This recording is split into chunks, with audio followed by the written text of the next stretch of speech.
જીવાત્માને 24 શક્તિ પરમાત્માએ આપેલી છે.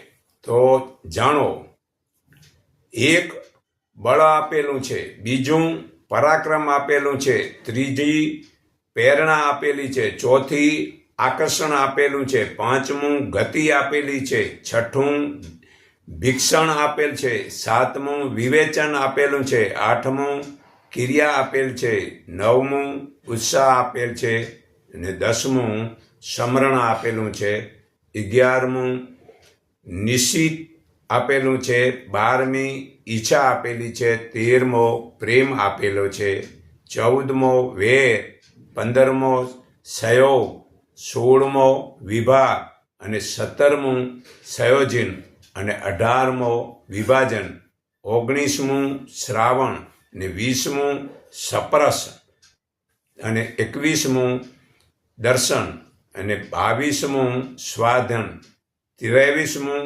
ગ્રંથગ્રહણ, અને 24મું જ્ઞાન. ગીતા અધ્યાયનો પણ તે મુજબ આ વસ્તુઓ જુદા જુદા છે. અને વેદ કેટલા જૂના છે? વેદ 1,96,08,53,118 વર્ષ જૂના છે. ચારે વેદોમાં કેટલા મંત્રો છે? ચારે વેદોમાં 20,379 મંત્ર છે. ઋગ્વેદમાં 10,552 મંત્ર છે. યજુર્વેદમાં 1,975 મંત્ર છે.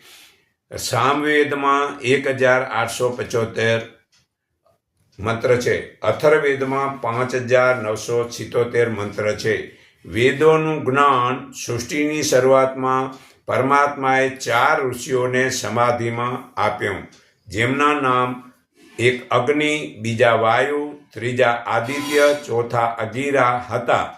અનાદિની જૂની વસ્તુઓ કેટલી છે? 3.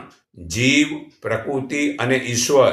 ઈશ્વરના મુખ્ય કર્મ 5 છે. એક સંસારને બનાવવો, બીજું સંસારનું પાલન કરવું, ત્રીજું સંસારનો નાશ કરવો, ચોથો વેદોનું જ્ઞાન આપવું, પાંચમું સારા ખરાબ કર્મના ફળ આપવા.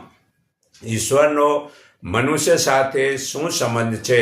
ઈશ્વરનો મનુષ્ય સાથે પિતા પુત્રનો, માતા પુત્રનો, ગુરુ શિષ્યનો, રાજા પ્રજાનો, સાધ્ય સાધકનો, ઉપાસક ઉપાસ્યનો, વ્યાસય વ્યાપક વગેરેનો સંબંધ છે. ઈશ્વરના કયા સ્વરૂપના નામ બતાવેલા છે?